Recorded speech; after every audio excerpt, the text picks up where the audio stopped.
Well, I am now ready to move this picture onto a new background. So that's when I can start a new document, or that's when I can start the file for your magazine cover.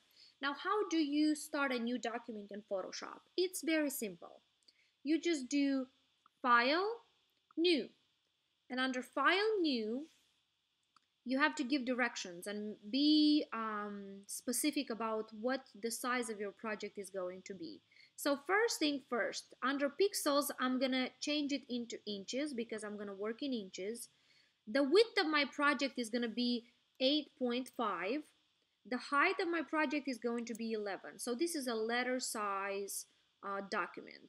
Resolution. Now I don't have to ask you about resolution because we've talked a lot about the importance of resolution for high quality print publications. Um, Under color mode, we'll leave by default what Photoshop gives us, and under background contents, we can have it white. So I'm gonna hit create. Now that we're here, we are actually ready to bring our image, but we're not gonna bring it quite now yet. So let's unlock layer 0. So this is what I did, guys. Oops, I'll be back there.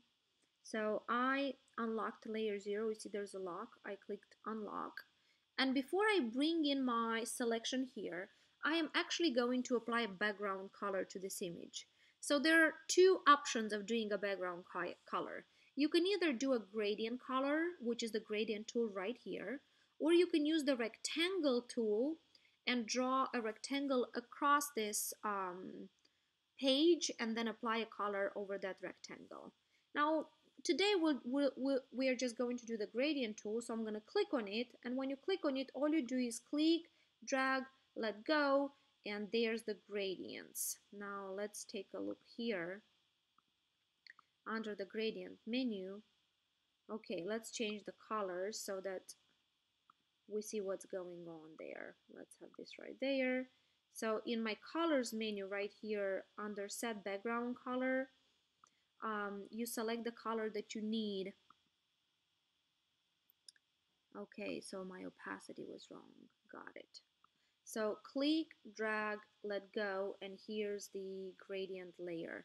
Now you can pick a type of gradients that you want to use. So I did the a radial gradient, but you can all actually do the linear gradient. So let's just click on the linear gradient, click, drag, let go.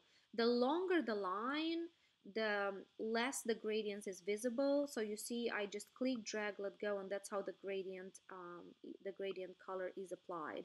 Now I don't like this color, so I'm gonna change my colors a bit. I'll have a combination of this. I don't know what's gonna look like, but let's check it out. Okay, it's a little bit too bright, so let me change this and make it a little bit more pale. Maybe something like that. And click, drag, whoops. Click, drag, let go. So you see when this bar, okay, looks fine, looks quite okay. So what we're gonna do next is let me go and find my image. My image is behind my Photoshop window, which is right here. Bring it here. Okay, so I'm ready now to paste my image, to place my selection, my cutout, onto the new background. Now, what I need is to make sure I'm clicked on my move tool because that's what I want to do. I want to click on this selection and move it onto the new document. So here's my move tool, click on it, come back and place your tool inside your selection. And when you place it inside the selection, you should see a pair of scissors right there, which indicates the software is ready to cut the selection. So what you do, you click, drag, and let go on that new document that you created. So let me do Command Z and go back and do it again. Click, drag, and let go.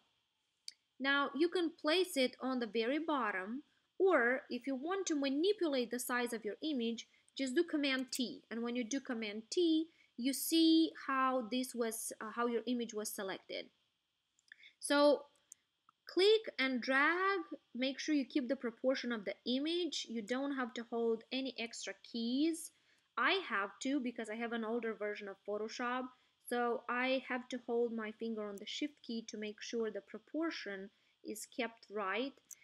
But from what I know, the last version of Photoshop, now the newer one, you don't have to hold your finger on the option key. So when I'm done, I'm gonna hit return and there it goes. Now I have Tom Hanks on the cover of my magazine, and next thing that I have to do is I need to apply a banner or the title of my magazine. So a masthead, you can call it different ways. How do you bring in text? So to bring in text, you will scroll down to the type tool.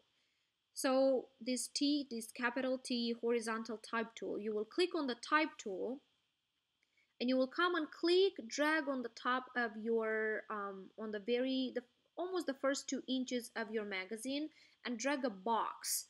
This box is going to hold the text. So now you can click inside and type. And I don't remember what the headline, what the banner titles are for your magazine, so I'm just gonna say Live Nice.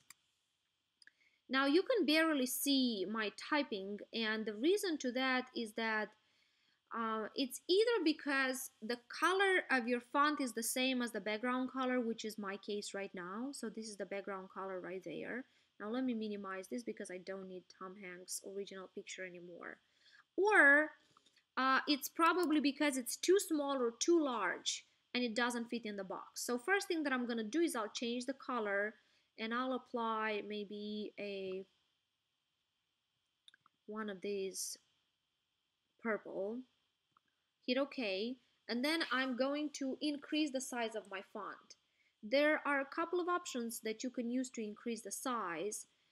So one option is in your control menu under the font size. You can just hold your mouse on that capital T and drag it to the right, and when you drag it to the right, the font increases in size. When you drag it to the left, it decreases in size. So that's one option. Another option, you can hold your finger on the command and shift key and then click on period, and that enlarges the font size, or command shift comma minimizes the size. So now I need to enlarge it and make it fit inside this box. Okay, I'm gonna go up and change my font, the font color of my banner, and I'll hit OK. Now let me check out and see. This is a 113 points and this is 100. No, it's maybe not 113. So let's type in. Okay, so again it doesn't fit. Now obviously, you see, it's just gonna make me go back and fix it, which is perfectly fine. So yep, there you go. Now I'm gonna click on my move tool and click on my font and move it down a little bit.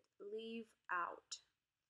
Okay, so now that I've typed my banner, and you can be as creative as you would prefer, what I wanted to point out is that in Photoshop, you work in layers, as I mentioned before.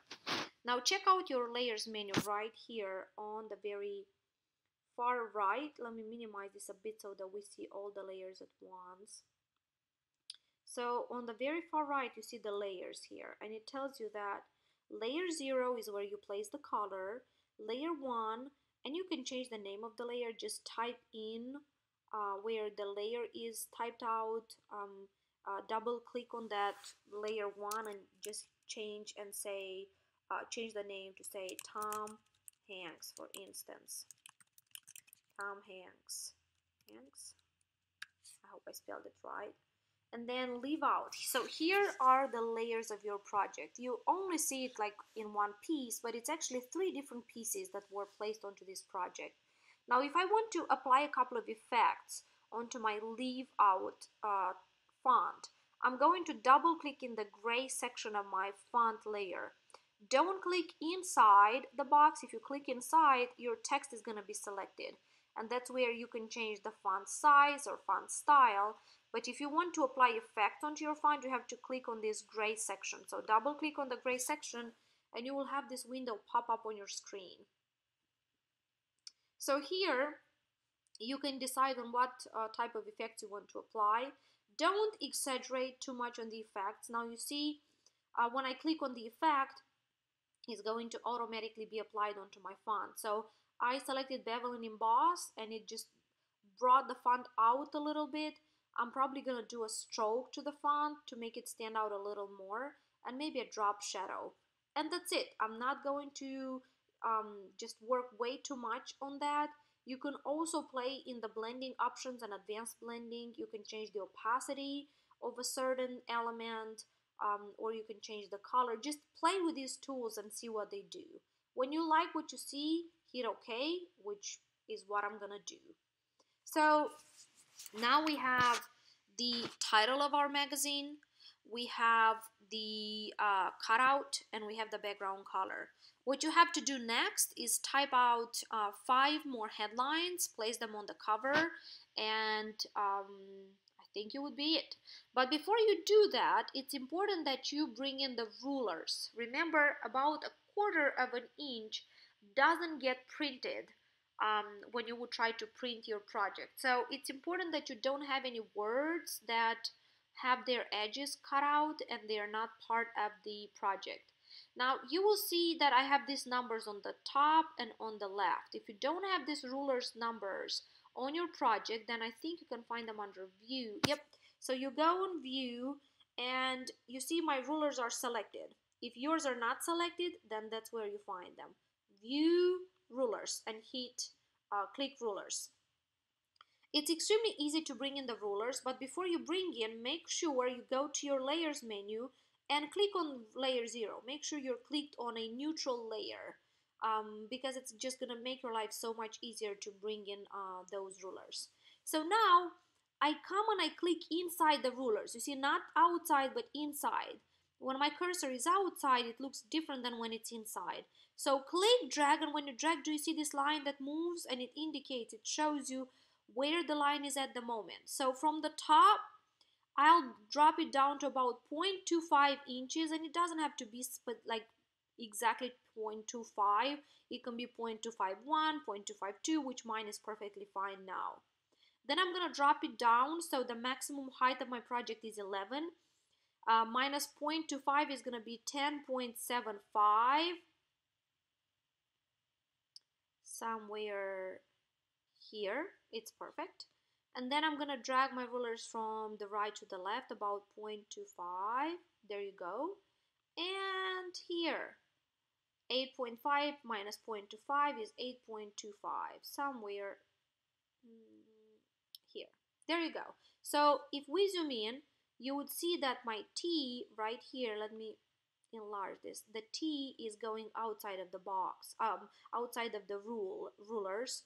So you see it's not inside the box that the rulers make. So I'm going to click on my move tool, click on my headline on my banner, and try to move it in a little bit just to make sure it's not going to be affected by the rulers. And it's perfect now. Yes, so great. Another trick I wanted to show you is if you, for instance, want to have the picture placed on the top of the headline. So you see now that on the top of the banner. Why do I keep calling it headline? So the banner, the brand, the masthead of your magazine, the leave out thing. So if you want the picture to be placed on the top, not behind, all you gotta do is go to your layers menu, which is where we're now, click on that image and move it and place it, drag it down. And when you see these two blue lines come up, do you see how I dragged it and it's on the top of the banner now? If you want to drag it out, all you gotta do is click on the font now, drag it, and when you see these blue lines, hit let go, and you see the change is going to be applied. And adding more headlines, make sure everything fits on the cover. I might have a problem with having 5 headlines placed here, but you just have to be smart about it and try to identify a way of placing them be creative about it. And when you're done, you have to save it. So always save your project as 3 different formats, and always begin with a Photoshop format first. So you will do File, Save As, and you will do magazine cover, for instance. Cover, you'll save it in your folder. Under Format, leave Photoshop, hit Save. Okay. Then you would do File, Save As, and you would save it as a PDF version. So under Photoshop Format, you would click Photoshop PDF. Where is it? Photoshop PDF, there it goes. You can leave the same name because it's a different format. Hit Save. Okay, it's asking you to click OK a couple of times. Save PDF, yes. And finally do File, Save As. Okay, what's going on? Could not complete the save as command because the document is currently being saved in the background. Okay, so let's give it some time to save. Now, if you have the Photoshop version and the PDF version, you're already fine. But I would also suggest to save it as a JPEG version. So I hope, let's try again and see if it's saved or not. Okay, so it's saved, and under Format, let's hit JPEG. JPEG, not JPEG 2000 or JPEG Stereo. Leave the same name. Hit Save. Okay, and you're done. So now let's minimize Photoshop and let's go to our folder. And I have my folder under Photoshop Tools right here. So take a look, here's my folder. I have the original version of my picture, then I have the resized version of my picture, I have the JPEG version of my magazine cover, the PDF version of the cover, and the Photoshop version of the cover. So I have everything I need right here, Photoshop wise. I think that's it for today, guys. I talked a lot, but I hope it was helpful. Let me know if you have any questions, and let's keep in touch. Have a good day. Bye bye.